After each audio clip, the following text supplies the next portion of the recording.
아멘. 네, 오늘 말씀 제목은 하나님이 기억하사 라는 제목으로 말씀 나누겠습니다. 제 목소리 잘 방송되고 있나요? 네.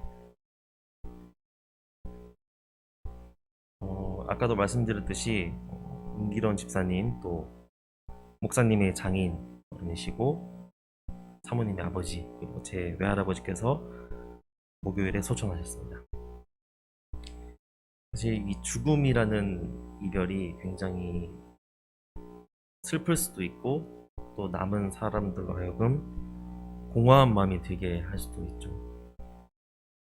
근데 이제 저희 가족은 오랜 시간 또 마음의 준비를 하고 있었고 그렇기 때문에 뭐 장례식장 분위기가 뭐 암울하거나 뭐 엄청 절망적이거나 슬프기만 하진 않았습니다. 하지만 또 굉장히 슬프고 절망적인 그런 장례식도 있겠죠. 저도 그 대학 시절에 같은 그룹이 있었어요. 다른 과들하고 같이 모이는 그룹에 동기의 한 누나가 목숨을 잃은 그런 사건이 있었어요.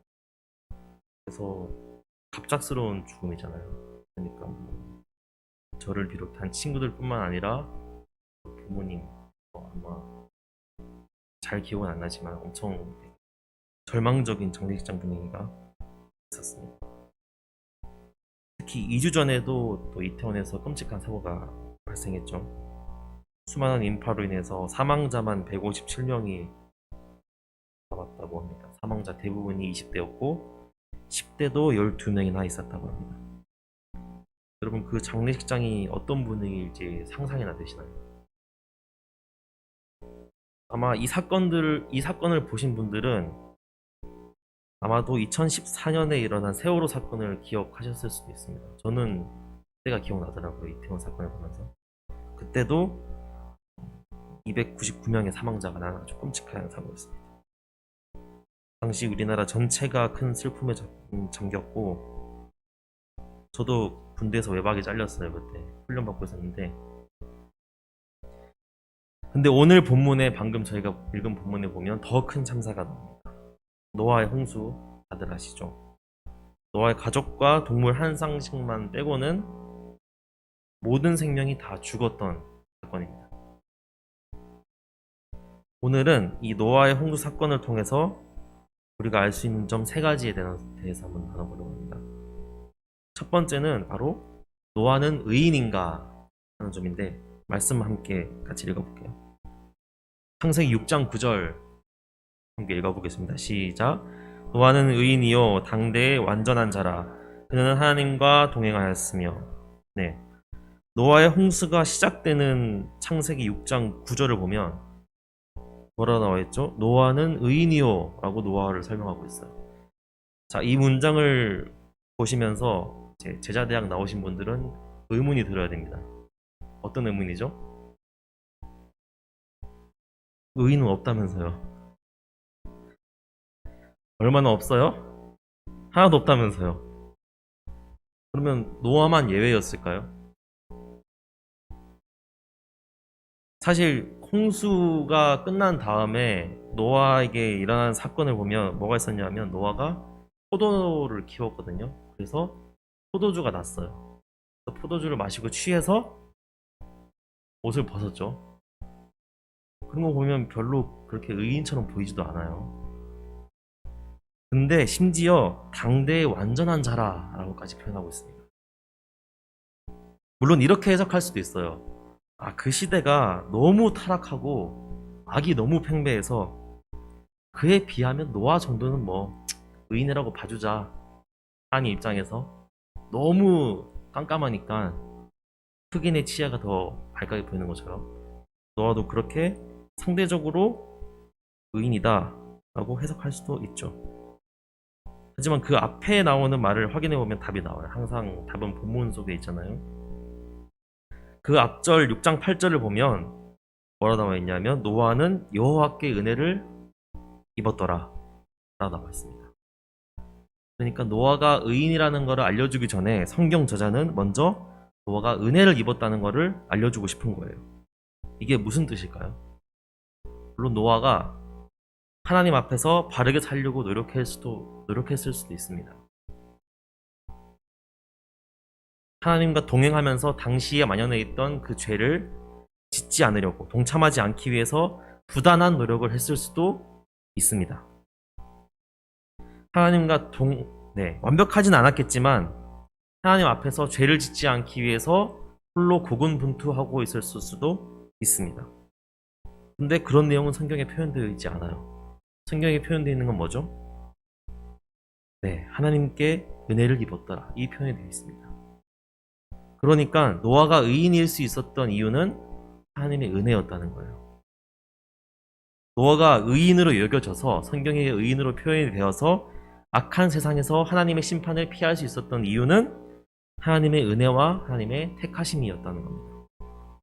하나님이 노아를 선택하셔서 구원하셨다는 이야기죠. 자, 어디서 많이 들어본 이야기 아닌가요? 바로 우리 얘기입니다. 하나님이 우리를 선택하셨습니다. 하나님이 저를 선택하셨습니다. 저와 여러분이 나름대로 하나님 앞에서 바르게 살기 위해서 노력하고 있을 수도 있어요. 세상과 구별되는 삶을 살기 위해서 노력하고 있을 수도 있습니다. 물론 아닐 수도 있죠. 어떠세요? 우리가 매일 하나님이 원하시는 완벽한 삶을 살고 있지는 못한다고 할지라도 나름 이런 자부심이 있을 수 있잖아요. 그래, 그래도 내가 하나님의 자녀답게 매일 1시간씩 성경과 기도로 묵상하며 하나님을 최우선 순위에 두고 살아가고 있어. 1시간은 아니지만 그래도 매일 묵상은 하고 있어. 그래, 매일은 아니지만 그래도 틈틈이 성경과 기도로 묵상하고 있고 또 하나님을 최우선 순위로 두고 살아가고 있어. 그래, 최우선 순위는 아니겠지만 그래도 우선 순위에는 있다. 그래, 우선 순위도 아니지만 그래도 순위에는 있어. 순위에도 사실 없지만 그래도 생각날 때마다 하나님 생각하면서 묵상하고 있어. 사실 사는 게 바빠서 하나님 생각할 시간도 잘 없고 그래도 매주 교회는 나가. 사실 온라인 예배로 매주 나가. 하지만 난 하나님의 자녀고 천국 갈 거야. 이렇게 제 얘기가 아닙니다. 중요한 건 뭐냐면 구원에는 하나님의 은혜가 가장 기초이고 가장 중요한 부분이고 전부라는 겁니다.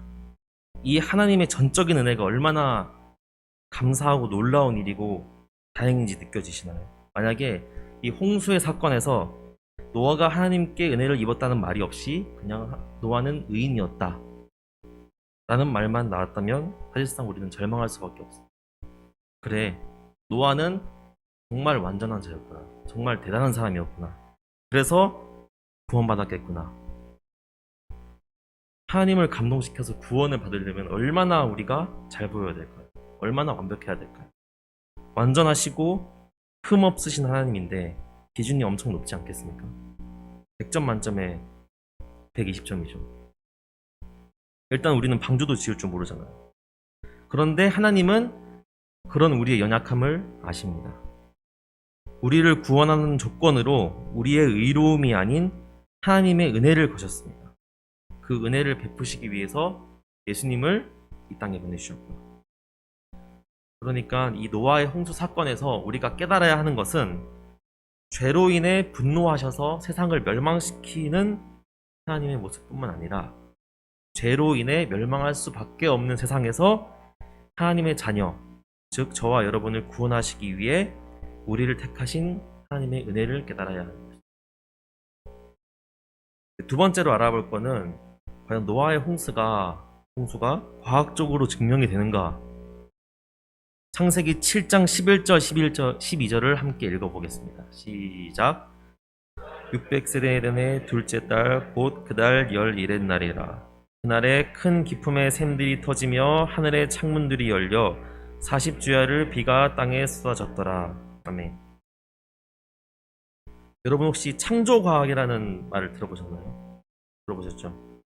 보통 우리가 이제 학교에서 배우는 과학의 어떤 역사는 진화론적인 관점에서 많이 바라보고 있기 때문에 이와 반대로 성경의 어떤 역사와 사건들을 과학적인 증거를 찾아서 성경을 뒷받침하려는 그런 학문이라고 볼 수 있는데, 저도 가끔 이제 다큐멘터리를 보면 가끔 보거든요. 거기도 보면 뭐 모세 홍해라든지 아니면 이스라엘 백성들이 전투를 할 때 태양이 잠깐 멈췄던 사건이 있거든요. 뭐 지구의 자전이 멈췄겠죠. 어쨌든 그런 것들을, 그런 다양한 성경의 역사적 기록들을 실제 일어났으면 근거가 있을 것이다 하고 과학적인 증거를 찾는 사람들이 있습니다. 노아의 홍수도 마찬가지예요. 만약에 이게 실제로 일어난 일이고 전 세계적으로 홍수가 뒤덮였다면 분명히 자연 곳곳에 증거가 남아 있을 것이다. 사실 그 미국에 있는 그랜드 캐니언의 어떤 단층 구조도 노아의 홍수의 어떤 증거라고 주장하는 사람들이 많이 있거든요. 그리고 또 노아의 홍수가 전 지구를 덮었다는 것도 이견이 있어요. 그러니까 전 지구를 덮은 게 아니라 한 지역을 덮었고 그 노아가 인류의 대표로 이제 성경에 기록이 되었다. 이런 식으로 말하는 설도 있습니다. 이렇게 성경에 나온 여러 가지 용어들과 수치들 그리고 날짜들을 계산해 가면서 노아의 홍수를 과학적이고 또 논리적으로 합리적으로 해석하려는 시도들이 정말 많이 있습니다. 이런 시도들에 대한 여러분의 생각은 어떠신가요? 성경에 나온 이야기는 다 사실이니까 오히려 과학적으로 증명해버리면 더 설득력이 생기고 좋지 않을까요?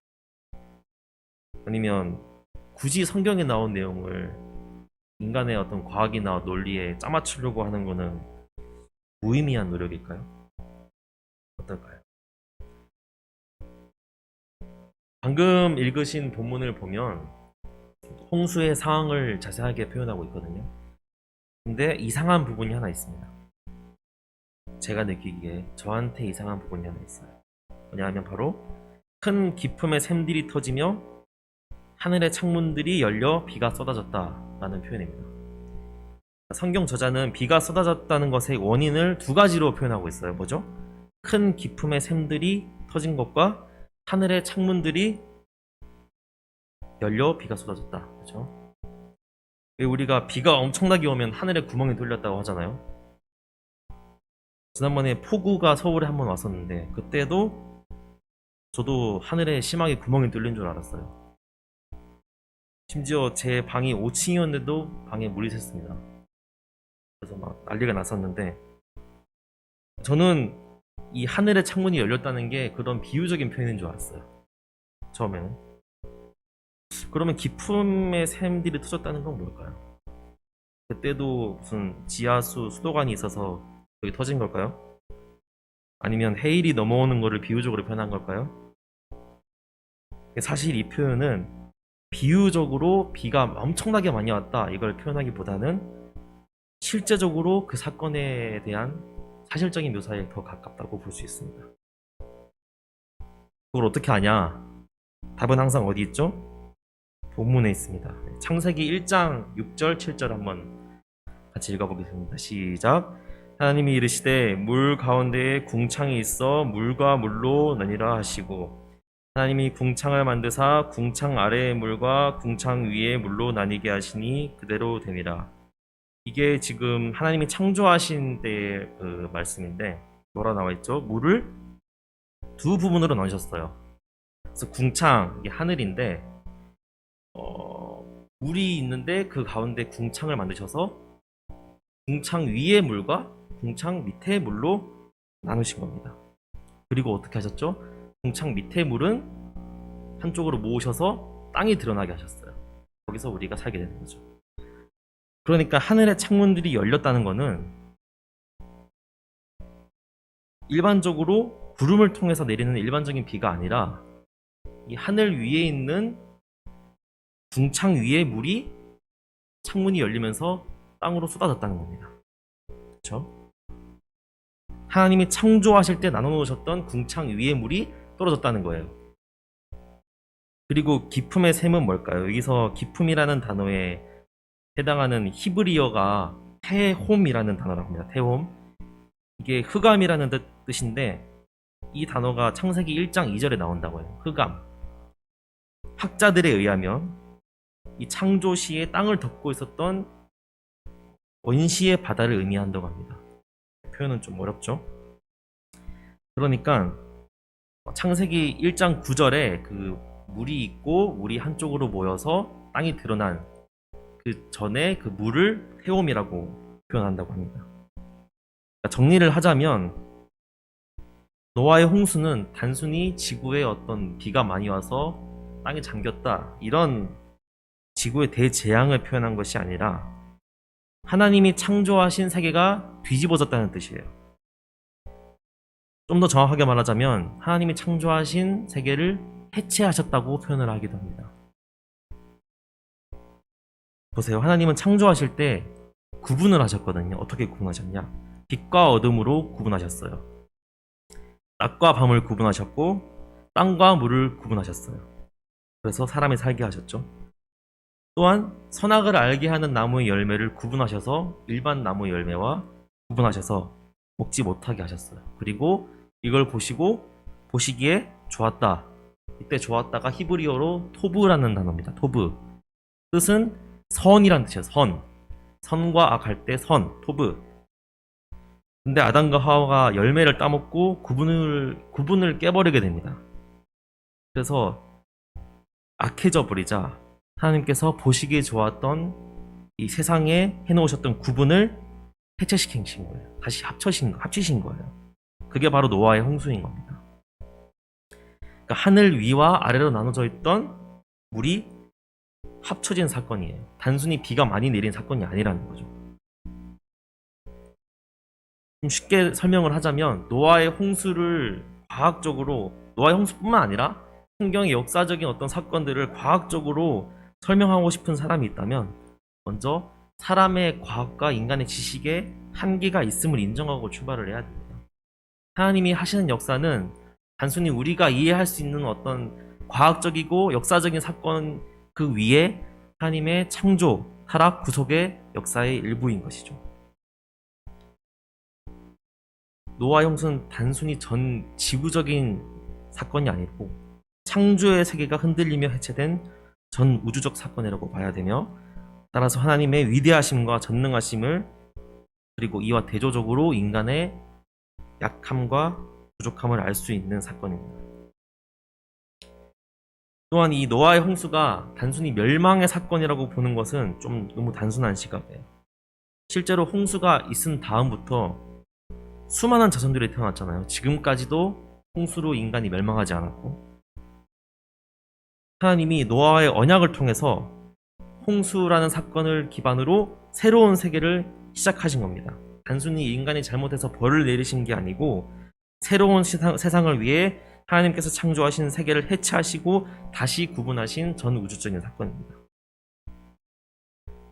노아를 통해서 하나님이 다시는 물로 심판하지 않으시겠다고 말씀하셨거든요. 하지만 심판이 하나 더 남아있죠. 바로 불의 심판이 남아있습니다. 하지만 마찬가지예요. 이 불의 심판도 세상의 종말이 아닙니다. 새로운 세상의 시작입니다. 어떤 세상이죠? 하나님의 자녀들이 노아와 같이 심판에서 살아남아 하나님과 함께하는 새로운 세상이 시작되는 사건입니다. 그리고 그러한 구원은 바로 하나님의 은혜로 이루어 가신다는 것을 믿습니다. 마지막으로 살펴볼 것은 홍수가 언제 멈췄냐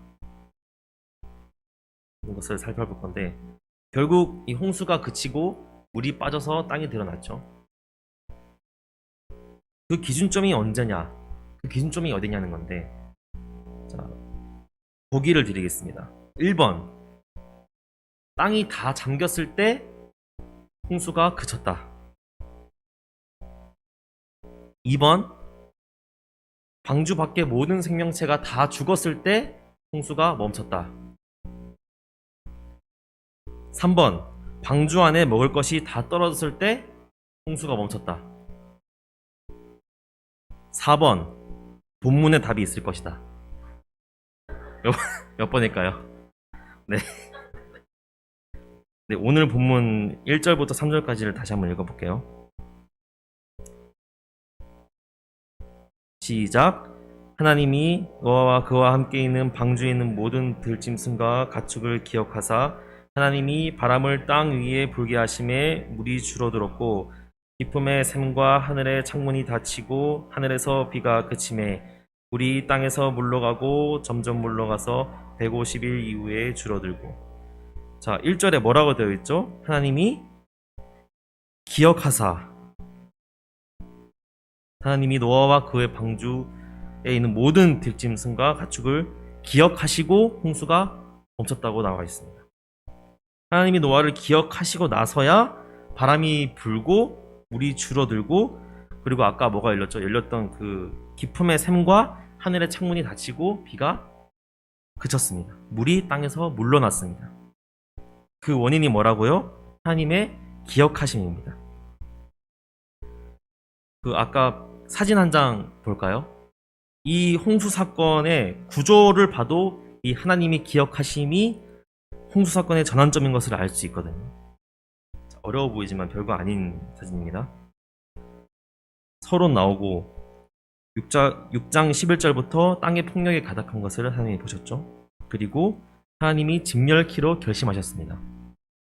방주로 들어가라고 명령하셨고 홍수가 시작됐고 물이 불어났어요. 그리고 오늘 8장 1절 하나님이 노아를 기억하셨습니다. 그 뒤로 아까 일어났던 사건이 반대로 진행됩니다. 물이 불어남과 대조적으로 홍수물이 줄어들었어요. 홍수가 시작된 것과는 대조적으로 땅이 말랐어요. 방주로 들어가라는 명령과 대조적으로 방주를 떠나라고 말씀하셨습니다.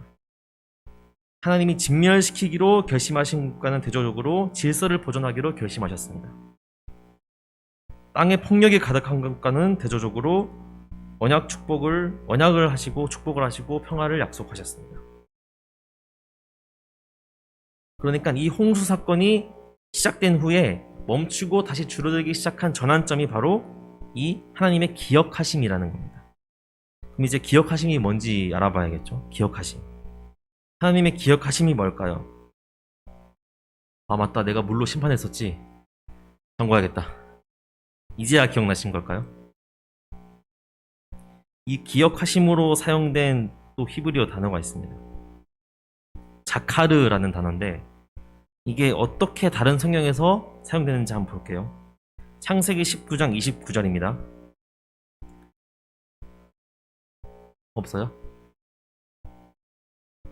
함께 보겠습니다. 창세기 19장 29절 한번 볼게요. 시작.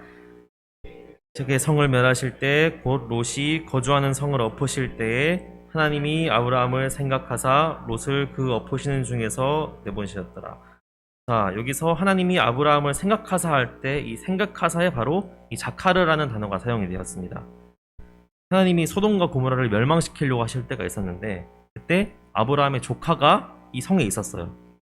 그런데 하나님이 바로 아브라함을 자카르 기억하사 그 롯을 구원하신 겁니다. 창세기 30장 22절에서 24절도 한번 보겠습니다. 시작. 하나님이 라헬을 생각하신지라 하나님이 그의 소원을 들으시고 그의 태를 여셨으므로 그가 임신하여 아들을 낳고 이르되 하나님이 내 부끄러움을 씻으셨다 하고 그 이름을 요셉이라 하니 여호와는 다시 다른 아들을 내게 더하시기를 원하노라 하였더라. 야곱의 아내죠. 라헬은 레아라는 다른 아내보다 야곱의 사랑을 더 받았지만 아직 아이가 없었어요. 그래서 불행한 상황이었는데 하나님이 라헬을 생각하신지라 여기도 자카르라는 단어가 쓰였습니다. 기억하신지라. 한 군데만 더 찾아볼게요. 민수기 10장 9절입니다. 시작. 또 너희 땅에서 너희가 자기를 압박하는 대적을 치러 나갈 때에는 나팔을 크게 불지니 그리하면 너희 하나님 여호와가 너희를 기억하고 너희를 너희 대적에게서 구원하시리라. 이스라엘 백성이 애굽으로부터 탈출하여 가나안 땅으로 갈 때도 하나님의 자카르 기억하심이 그 원인이었다는 것을 알 수 있습니다. 이렇게 자카르의 용어를 따져봤을 때 하나님이 노아와 그와 함께 있는 방주에 있는 모든 들짐승과 가축을 자카르 하신 건 단순히 떠오르셨다, 기억이 났다는 의미가 아니라 밑줄 치세요. 고통과 죽음 가운데 있는 이들을 향한 구체적인 구원의 행동이 수반되는 전인격적 행위를 가리키는 단어라고 할 수 있습니다. 그러니까 아브라함을 기억하시고 라헬을 기억하시고 이스라엘 백성을 기억하시고 노아를 기억하신다는 것은 그들을 구원하신 행동을 뜻하는 단어인 겁니다.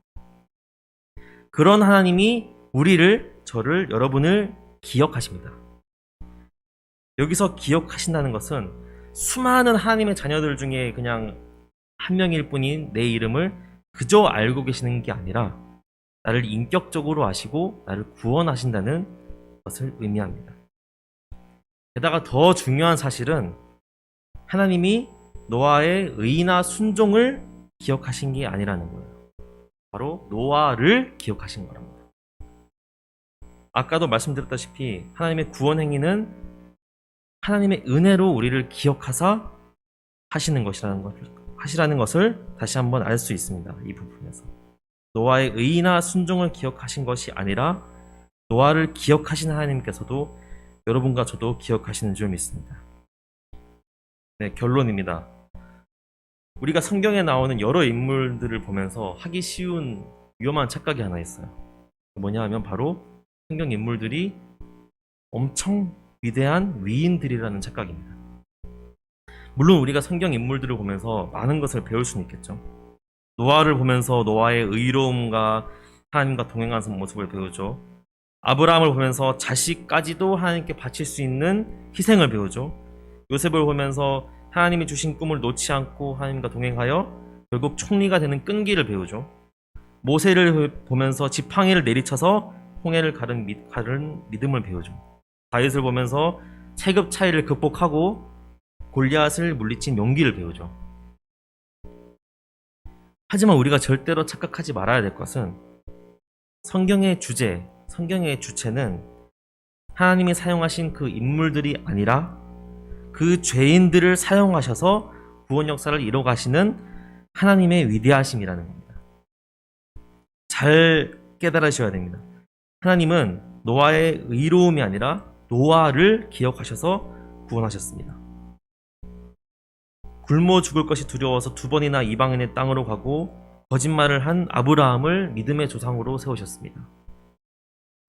요셉에게 꿈을 주시고 기억하시고 이루신 것은 요셉이 아니라 하나님이십니다. 모세는 자신의 힘과 능력이 다 떨어져가는 80세까지 아무것도 하지 못했어요.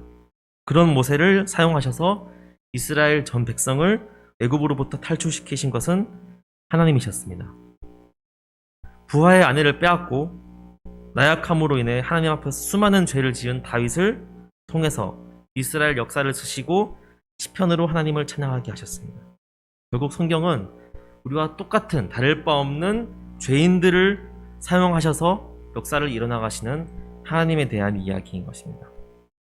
우리가 오늘 홍수의 사건을 통해서 확실하게 알 수 있는 것은 하나님이 노아의 의와 순종 때문에 노아를 구원하신 것이 아니라 하나님이 노아에게 은혜를 베푸셨다는 것을 알아야 됩니다. 그런 하나님이 우리를 기억하시고 우리에게도 은혜를 베푸셨습니다. 우리의 약함과 악함만 본다면 우리에게는 절망과 좌절만이 남겠죠. 하지만 오늘 찬양에서도 고백한 것처럼 우린 넘어져도 변치 않으시는 하나님을 믿으면서 붙든다면 하나님은 우리를 기억하사 심판에서 우리를 구원하실 줄로 믿습니다. 네, 기도하겠습니다. 하나님, 오늘 말씀을 통해서 우리는 노아를 구원하신 것은 바로 하나님의 기억하심과 은혜라는 것을 알게 되었습니다. 노아의 의로움이 아니라 노아를 기억하신 하나님께서 우리를 구원하실 것도 바로 하나님의 기억하심과 은혜일 줄 믿습니다. 우리가 이미 얻은 은혜와 구원을 항상 기억하며 승리하는 삶을 살아갈 수 있도록 도와주시옵소서. 예수님의 이름으로 기도드렸습니다. 아멘. 찬양하겠습니다.